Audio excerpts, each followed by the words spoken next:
एजेंटों पर वोटिंग सुबह 7 बजे से चल रही है। पल पल की तस्वीर, पल पल की अपडेट दर्शकों तक न्यूज 18 राजस्थान आपका पसंदीदा चैनल पहुंचा रहा है। चुनावी घमासान के बीच प्रत्याशियों ने भी सुबह सुबह पहुंचकर मतदान केंद्र पर मतदान किया। पहली तस्वीर 84 जहां पर यह आदिवासी बेल्ट है।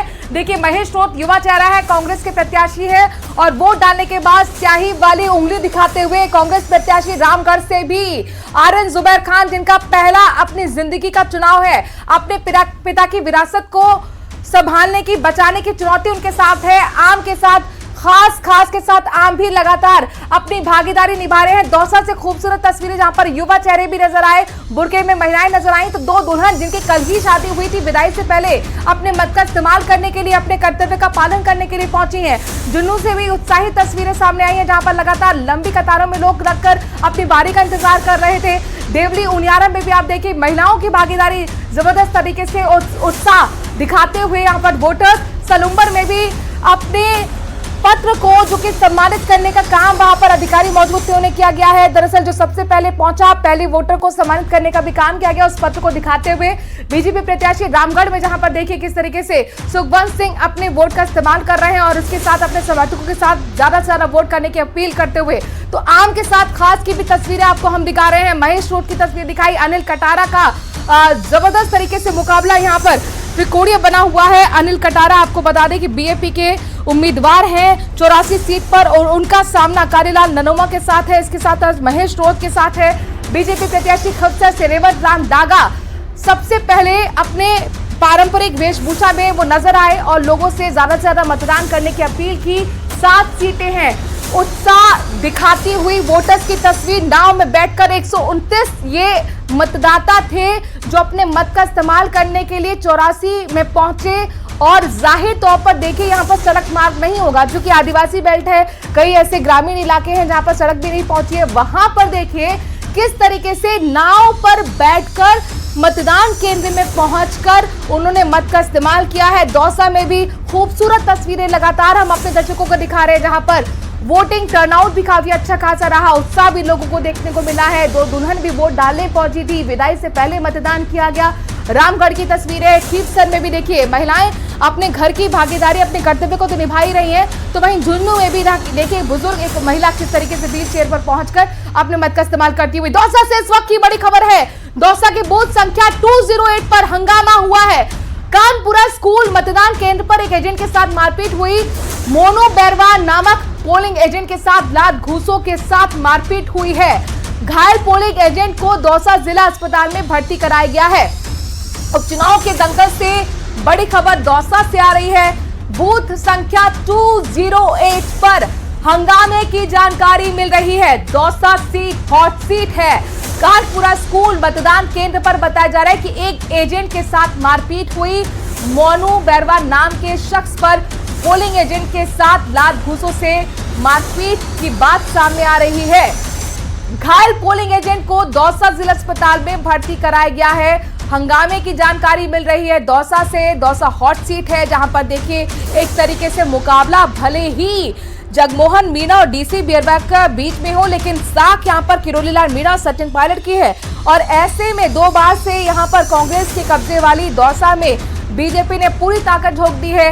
हंगामा भी दौसा में देखने को मिला है। बूथ संख्या 208 पर हंगामा हुआ है। हालांकि कई मतदान केंद्र ऐसे हैं जहां पर सुचारू रूप से वोटिंग की प्रक्रिया चल रही है, लेकिन कई ऐसे केंद्र भी हैं जहां पर हंगामे की जानकारी मिल रही है। और 208 बूथ संख्या जहां पर हंगामा दौसा में हुआ है। कानपुरा स्कूल है जो मतदान केंद्र में बदला गया। यहां पर एक एजेंट के साथ मारपीट की जानकारी मिल रही है। लात घूसों से उसके साथ मारपीट हुई है और घायल पोलिंग एजेंट को अब दौसा जिला अस्पताल में भर्ती कराया गया है। हालांकि किसने मारपीट की है ये हम जानकारी जुटाने की कोशिश करेंगे, लेकिन जाहिर तौर पर इस तरह की खबर दौसा से सामने आ रही है। वो दौसा सीट जो कि हॉट सीट है जिस पर सभी की निगाह टिकी हुई है। पूरा सीधा मुकाबला बीजेपी और कांग्रेस के बीच में है। आशीष से ज्यादा जानकारी ले लेते हैं। आशीष बताइए, ये पोलिंग एजेंट के साथ मारपीट किसने की और कोई एक्शन अब तक? बिल्कुल, ये पूरा घटनाक्रम में हुआ है 208 संख्या बूथ पर कानपुरा में। और कानपुरा में जो ये एजेंट था, पोलिंग पार्टी का एजेंट था, पोलिंग पार्टी का नहीं, जो राजनीतिक दल का एजेंट था और राजनीतिक दल के एजेंट के साथ ये मारपीट हुई है। मोनू बैरवा इसका नाम है। लात घूसों के साथ मारपीट हुई है और उसके बाद में उसे दौसा जिला अस्पताल में एडमिट करा दिया गया है। और ये जो एजेंट है ये कांग्रेस का एजेंट बताया जा रहा है और उसके साथ मारपीट हुई है।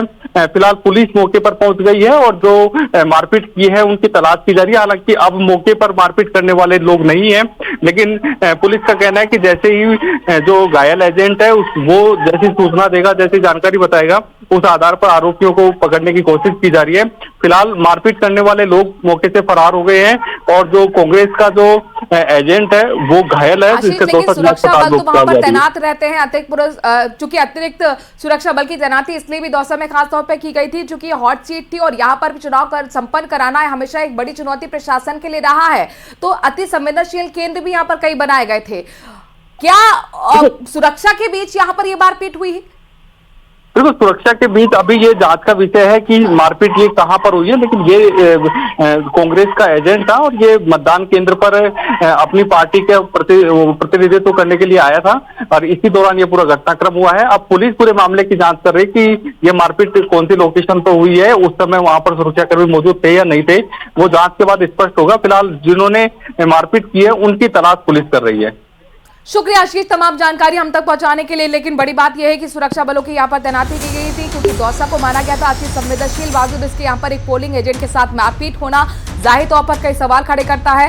अब ये बताया जा रहा है कि जो घायल पोलिंग एजेंट है उसका इलाज चल रहा है और उसके बाद उसी से जानकारी लेने के बाद आरोपी के खिलाफ एक्शन भी होगा। तो चुनाव में अब तक मतदान कहां कितना प्रतिशत हुआ है जरा ये जान लीजिए। रामगढ़ की बात करें तो अब तक 45.4% मतदान हुआ। 84 की बात करते हैं यहाँ पर 40%, 9.5% मतदान हुआ है। खीवसर सीट पर भी अब तक 42.74% मतदान हुआ है। झुंझुनू की बात करें तो यहाँ पर 35.71% मतदान हुआ। तो ये तमाम सीटें एक एक कर आपको हम बता रहे हैं कहां कहां कितना वोटिंग टर्नआउट अब तक हुआ है।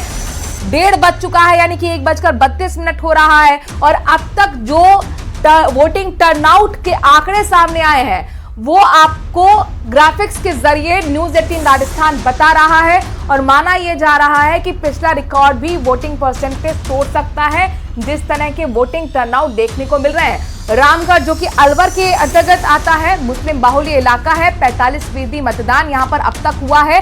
रामगढ़ के रिकॉर्ड की बात करें तो काफी अच्छा वोटिंग टर्नआउट पहले भी देखने को मिला है और 84 जो कि एक आदिवासी बेल्ट कही जाती है यहां पर अब तक 40% मतदान हुआ है। वहीं खीवसर जो कि हॉट सीट बनी हुई है, धुआंधार चुनाव प्रचार यहां पर किया गया था। आरएलपी की साख दांव पर लगी है, हनुमान बेनीवाल की साख दांव पर लगी है। तो वहीं ज्योति मिर्धा, गजेंद्र सिंह खीवसर और प्रभारी मंत्री कन्हैयालाल चौधरी ने भी एक एक कर तमाम बड़ी जनसभाएं कर बीजेपी के पक्ष में माहौल बनाया। यहां पर 42% से ज्यादा वोटिंग परसेंटेज निकलकर सामने आया है। बात झुंझुनू की करें, झुंझुनू में भी त्रिकोणीय मुकाबला है। जाट बाहुल्य सीट है, ओला परिवार का ये गढ़ रहा है और 2003 के बाद से बीजेपी अब तक इस सीट पर झंडे जीत के नहीं गाड़ पाई है। लेकिन यहां पर जिस तरीके से मुख्यमंत्री ने अपने तमाम उपलब्धियों को गिनाया, यमुना जल समझौतों को गिनाया, माना यह जा रहा है कि बीजेपी ने पूरी तैयारी समीकरण को बैठाकर, जातीय समीकरण हो या सामाजिक समीकरण हो, बदलाव की तैयारी शुरू कर दी है।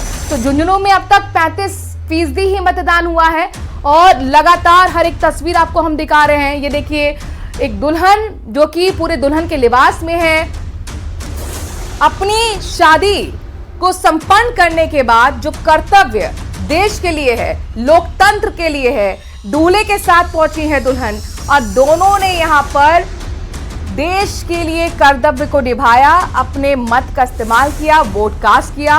विदा से पहले चूंकि कल देखिए एकादशी थी और ड्योठान था और ड्योठान पे 3.5 लाख शादियां थी राजस्थान के अंदर। तो ऐसे में जिन कल लोगों ने शादी की उसके बाद अगले दिन जरा देखिए किस तरीके से जो उनका कर्तव्य कहता है और जो कहा जाता है कि पहले मतदान बाद में जलपान, उस परंपरा को निभाते हुए, उस कर्तव्य को निभाते हुए ये लोग नजर आए हैं। मेरी कल शादी हुई है, आज मेरी विदाई है। विदाई से पहले मैं मतदान करने आई हूँ। मुझे पता है, मैं ग्रेजुएट हूँ, मुझे पता है कि मतदान की क्या महत्व है। देश में सबको मतदान करना चाहिए। और मैं विदाई होने वाली हूँ, उससे पहले मैं मतदान करने आई हूँ। किसके साथ आई हो आप? पति के साथ आई हो? हाँ, मैं मेरे पति के साथ आई हूँ। तो दौसा में जहां पर दूल्हा दुल्हन वोट डालने पहुंचे तो वहीं एक और सुखद तस्वीर कही जा सकती है, उत्साहित तस्वीर कही जा सकती है, जहां पर दो दुल्हन आपको नजर आ रही होंगी।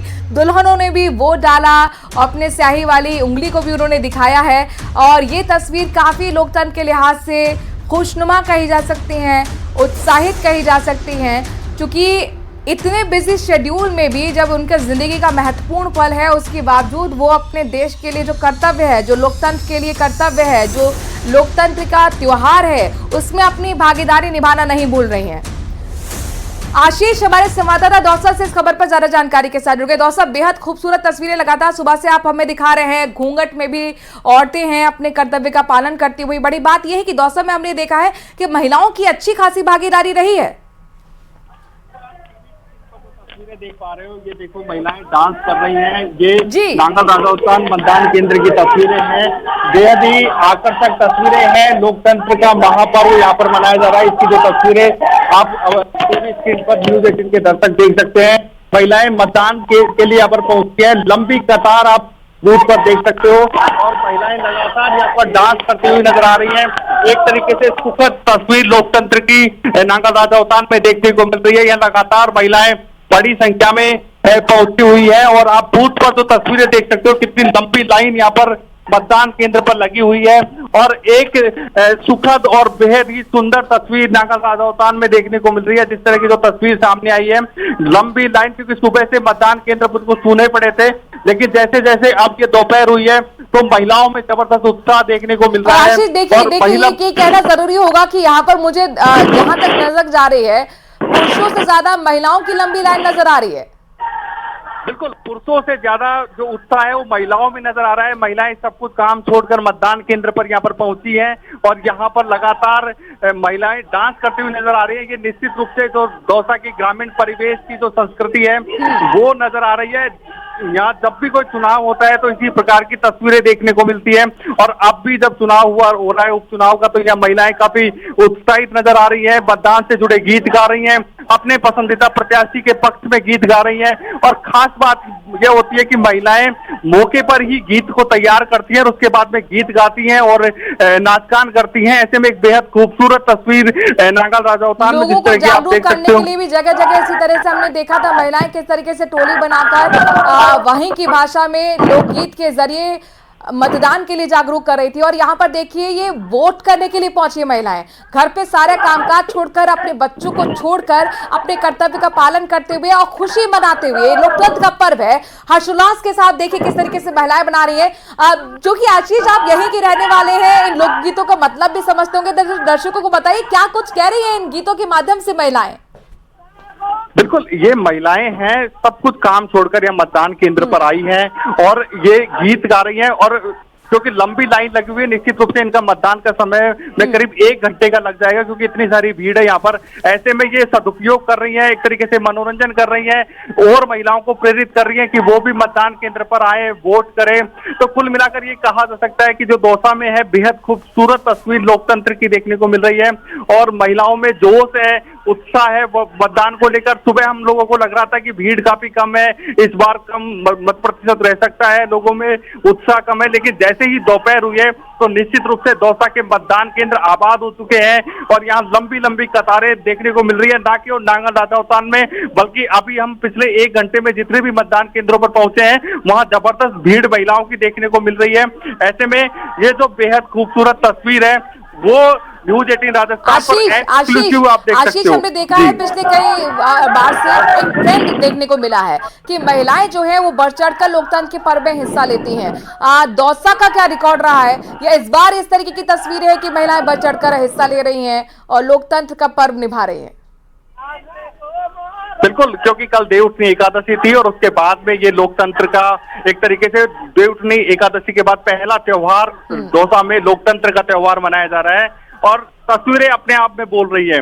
महिलाएं पूरी तरह खुश हैं, हंस रही हैं और हंसते हुए डांस कर रही हैं, नाच रही हैं और पूरी ग्रामीण परिवेश में करीब 25 से 30 सेकंड एक गीत गाती है और उसके बाद में उसको ब्रेक देती हैं कुछ सेकंड का, फिर उस गीत को गाती हैं। तो ये यहाँ का कल्चर है, ये दौसा का कल्चर है, दौसा की ग्रामीण संस्कृति का कल्चर है। इस तरह के गीत यहाँ पर गाए जाते हैं। तो पर डांस पॉलिटिक्स भी यहाँ पर काफी वायरल हुई थी, काफी चर्चा का विषय रही थी, चाहे किरोड़ी लाल मीणा का डांस हो या फिर सचिन पायलट के ठुमके हो। और देखिए मुझे ऐसा लगता है कि डांस जो है वो यहाँ का कल्चर है और इसीलिए महिलाएं किस तरह से नाच गाकर, घूंघट में आपको सब महिलाएं दिख रही होंगी, लेकिन किस तरह से उत्साह उनके नजर आ रहा है, बॉडी लैंग्वेज से आप परख सकते हैं, इन तस्वीरों के जरिए समझ सकते हैं। शुक्रिया आशीष तमाम जानकारी हम तक पहुंचाने के लिए।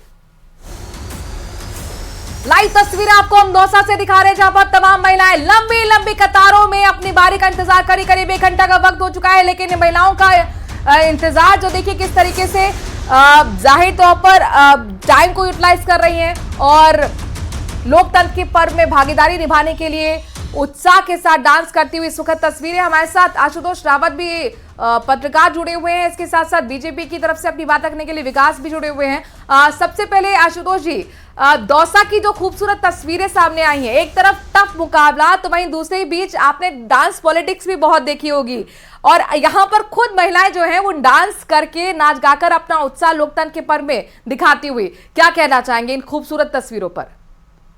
बिल्कुल मनराज जी, देखिए लोकतंत्र के लिए बहुत सुखद तस्वीरें दौसा से ये देखने के लिए मिल रही हैं और दौसा से आप पिछले चुनावों पर भी आप गौर करेंगे तो इस तरह की तस्वीरें लगातार आती रही हैं वहां से।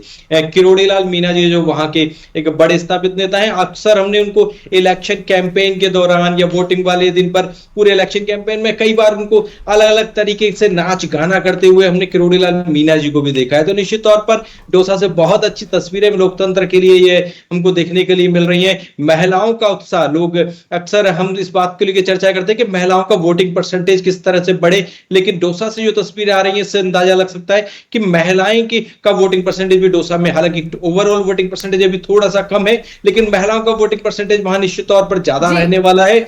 ये तस्वीरें इस चीज को भी बयां करती हैं कि महिलाओं में मतदान को लेकर के किस तरह का उत्साह है और इस उत्साह से तमाम प्रशासनिक व्यवस्थाओं को और तमाम लोगों को भी एक संदेश जाता है कि आपको लोकतंत्र के महिलाओं का साथ किसे मिलेगा, दौसा का साथ किसे मिलेगा, ये अपने आप में बहुत बड़ा सवाल है, क्योंकि दोनों की किस्मत जो कि टफ फाइट यहाँ पर बीजेपी कांग्रेस के बीच में सीधा मुकाबला है। किरोड़ी लाल मीणा के भाई हैं एक तरफ जगमोहन मीणा तो वहीं दूसरी तरफ डीसी बैरवा है। क्या समझा जाए गजेंद्र जी, दौसा का जनता का साथ किसको मिलने जा रहा है? देखिए, जनता का साथ तो जनता के हाथ में है, लेकिन जो चुनाव का कैंपेन रहा जिसमें हम जनता के बीच में गए तो उससे ये बात निकल करके आई कि 11 महीने के जो भारतीय जनता पार्टी का शासन है, इस शासन से जनता को निराशा हाथ लगी है। इस शासन के द्वारा जिस तरह से कानून और व्यवस्था चरमराई है, जिस तरह से विकास के कार्य सारे काम बंद कर दिए गए, 1 अप्रैल के बाद से 1 अप्रैल को जो बजट न्याय सत्र का जारी होना चाहिए, पंचायत समितियों को, जिला परिषदों को और आपके नगर निगमों को, नगर पालिका को, नगर परिषदों को अभी तक 8 महीने गुजर जाने के बाद एक भी बजट का रुपया तक नहीं मिला है। दोनों तरफ डबल इंजन की सरकार है, सारे विकास के काम ठप पड़े, जितने टेंडर्स थे उनको रोक दिया गया, जो वर्क एग्जीक्यूशन में थे उनको रोक दिया गया, टेक्निकल सैंक्शन, फाइनेंशियल सैंक्शन उनको रोक दिया गया।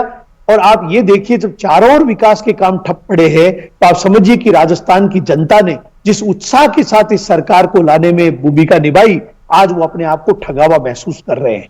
तो निश्चित रूप से इस चुनाव के माध्यम से भारतीय जनता पार्टी की सरकार को बड़ा सबक मिलने वाला है और उनको जनता ये संदेश देना चाहती है कि निश्चित रूप से आपने 11 महीने में सत्ता में आने के बाद सत्ता चला कौन रहा है, सत्ता का सेंटर कहां है, लेकिन यहाँ पर अलग अलग तरीके की बातें कर रहे हैं। आप देखिए, एक ट्रांसपोर्ट दूसरा विकास बागट हमारे साथ बीजेपी के प्रवक्ता जुड़े हुए हैं। आप जो सवाल कर रहे हैं कि 11 महीने में सरकार ने कुछ नहीं किया, लेकिन सरकार तो दावा करती है कि डबल इंजन की सरकार डबल तेजी से रफ्तार के साथ विकास कर रही है। क्या कहना चाहेंगे यहाँ पर विकास जी? आप बताइए विकास का कौन सा काम किया, एक नाम बतावे। हाँ। जनता के सामने जाकर के काम तो बतावे, हमने 11 महीने में ये काम एग्जीक्यूट कर दिया। विकास जी बता रहे हैं, विकास जी बता रहे हैं, सुन लेगा जी। साल में आपकी सरकार ने कितना बजट दिया जरा बताइए। ये हम पे सवाल तो उठा रहे हैं, जरा इनको पूछे तो सही, एनकेप के पैसों से नगर निकाय चले हैं, सिवाय नगर निगम के और नगर निकायों के चुने हुए जनप्रतिनिधियों को झूठे मामलों में फंसाकर सस्पेंड करके खुद के लोगों को सीट पर बिठाने का काम इनकी सरकार ने किया। और रही पावर सेंटर की बात, तो सर हमारे यहाँ पावर सेंटर जो है ना वो आपकी तरह नहीं होता। डोटास राजी का अलग पावर सेंटर, पायलट साहब का अलग, गहलोत साहब का अलग, जूली जी का अलग, और उधर जो है राहुल बाबा का अलग। और आपके तो सरकार, आपने जो सरकार चलाई वो तो देश में अनुकरणीय है। मैंने अभी भी तो आपको बताया था, आप फिर से मुझे पूछ रहे हो। आपके जैसी सरकार तो इस भारत देश में आजादी के बाद आज तक किसी ने नहीं देखी। स्वयं पार्टी का डिप्टी सीएम और पार्टी का प्रदेश अध्यक्ष विधायकों को लेकर चला गया अपनी सरकार गिराने के लिए। आप जैसी सरकार भला दूसरे थोड़ी चलाते हैं। और वापस जो है वो पार्टी के अंदर पदाधिकारी हैं वो। फिर जब आपके पर्यवेक्षक आए तो पर्यवेक्षक तो वेट करते रहे, विधायकों ने जाके इस्तीफे सौंप दिए, गहलोत साहब जैसलमेर जाके बैठ गए। तो आपकी सरकार तो अनुकरणीय थी। कोरोना के अंदर पूरा राजस्थान ये आशा कर रहा था कि हमारी सरकार आएगी और हमारी मदद करेगी, और आप वहां 5 स्टार होटलों के अंदर मजे लूट रहे थे।